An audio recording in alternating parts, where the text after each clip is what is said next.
नमस्कार साथियों।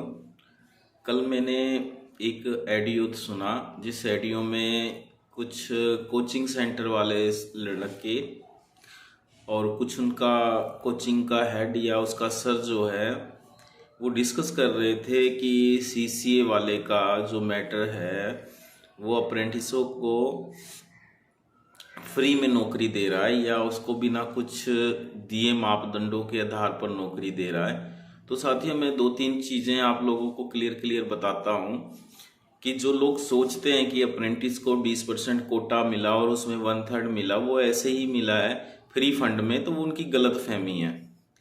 अप्रेंटिस ने इतना संघर्ष किया है। पहले अप्रेंटिस के लिए जीएम पावर 100% होता था।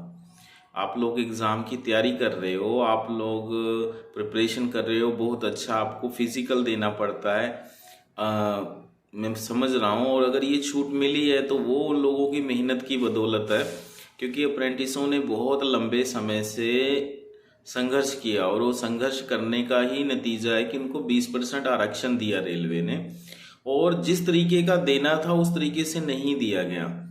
क्योंकि हम लोगों ने 20% का विरोध भी किया था, काला दिवस मनाते थे, और क्योंकि जैसा वह हमारा जीएम पावर के अंदर होता था वैसा इसमें नहीं है।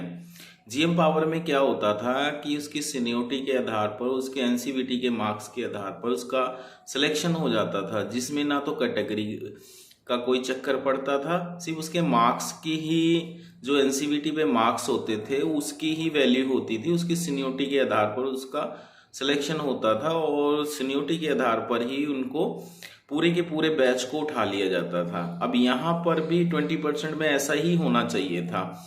ओपन वालों को की प्रॉब्लम को हम समझ सकते हैं कि आप लोगों की जो सीटें हैं ओबीसी की या एससी की, जो रिजर्व कैटेगरी की सीटें हैं वो कहीं ना कहीं अप्रेंटिस से भरी जा रही हैं। अप्रेंटिस के अंदर भी रिजर्व कैटेगरी के साथियों के जो 30 नंबर है 1/3 का वेटेज दे के उनको मिल रहा है, तो उसकी वजह से ही ये सारी दिक्कत आ रही है।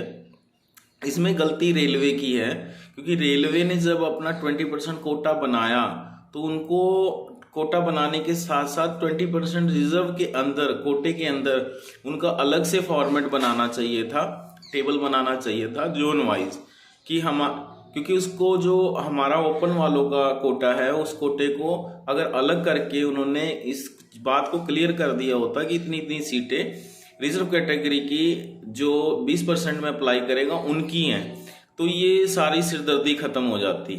असल में सारी सिरदर्दी क्या है कि उन्होंने 20% को इतने बेहतरीन तरीके से प्रेजेंट नहीं किया। उसके बाद उसमें जो 1/3 है, 1/3 ने भी कहीं ना कहीं हमारे साथियों को बहुत ही ज़्यादा उलझा के रखा लास्ट डेट तक, क्योंकि सब कुछ हिडन था, और ये इस हिडन को छुपाने के लिए रिजल्ट को भी हिडनली डिक्लेयर कर रहे हैं। कहीं कहीं पर कॉम्बाइन मेरिट लिस्ट जो उनकी शॉर्ट लिस्ट है उसको जारी कर रहे हैं, कहीं पर अलग अलग कर रहे हैं, तो कहीं पर उसमें नाम, रोल नंबर ही दिखा रहे हैं, मार्क्स नहीं दिखाया जा रहा है। सबसे बड़ी चीज़ यही है कि मार्क्स इसलिए नहीं दिखाया जा रहा है क्योंकि ये जो अभी बातें सामने आ रही हैं, ये चीज़ें आनी थी, ये रेलवे बोर्ड जानता था, तो इनको हर चीज़ को क्लेरिफिकेशन ना देने की जगह अगर 20% को ही अलग कर देते, इस 1,03,000 समथिंग जो वैकेंसीज हैं कुछ, उनके वैकेंसी के अवज में इनको 20% अलग कर देना चाहिए था। 1/3 जैसी पॉलिसी लाने की जगह इनको वही जीएम पावर को रखना चाहिए था, जिससे सवाल ही ना पैदा होते, क्योंकि ट्रेंड लोग हैं, और ट्रेंड लोगों को क्या है कि रिजर्व कैटेगरी अगर रिजर्वेशन दिया गया है तो रिजर्वेशन का सही लाभ मिलना चाहिए था, और सही लाभ उनको सिर्फ जीएम पावर से ही मिल सकता। अभी भी देखिए रिजल्ट इतने खराब आ रहे हैं, 20% के अंदर ही ओपन वाले बोल रहे हैं हमारी सीटें खा ले रहे हैं, और हमारे रिजर्व कैटेगरी के 20% वाले साथी कह रहे हैं कि हमारी सीटें हम ही से भरी जाएं।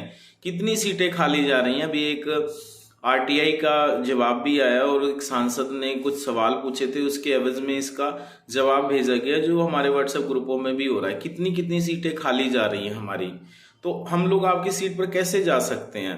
पर हाँ, यहाँ गलती जरूर हुई है कि हमारे 20% में रिजर्वेशन कैटेगरी के साथियों का चार्ट नहीं था, जो सबसे बड़ी मुसीबत का कारण है। और अब उस सीट के ऊपर वो अप्रेंटिस ही जा रहा है या कोई और जा रहा है, इस चीज का क्लेरिफिकेशन भी नहीं हो सकता, क्योंकि रेलवे ने सब कुछ हिडन में रखा है। हिडन में रखने की वजह से ये सारी समस्या आ रही है। तो ओपन वाले साथियों को ये नहीं सोचना चाहिए कि अप्रेंटिस को ये सब कुछ फ्री में मिला है।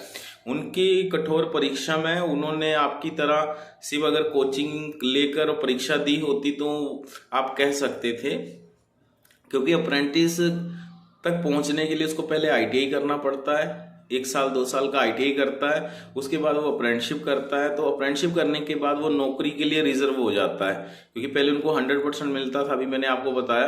तो ये उसी का नतीजा है। और आप लोगों को कहीं ना कहीं रेलवे की पॉलिसी सुधारने को और अप्रेंटिस का कोटा अलग जीएम पावर के अंतर्गत देने का अपील करना चाहिए, जिससे आपकी समस्या सुधर सकती है और ओपन वालों को उस पूरा का पूरा सीट का फायदा मिल सकता है।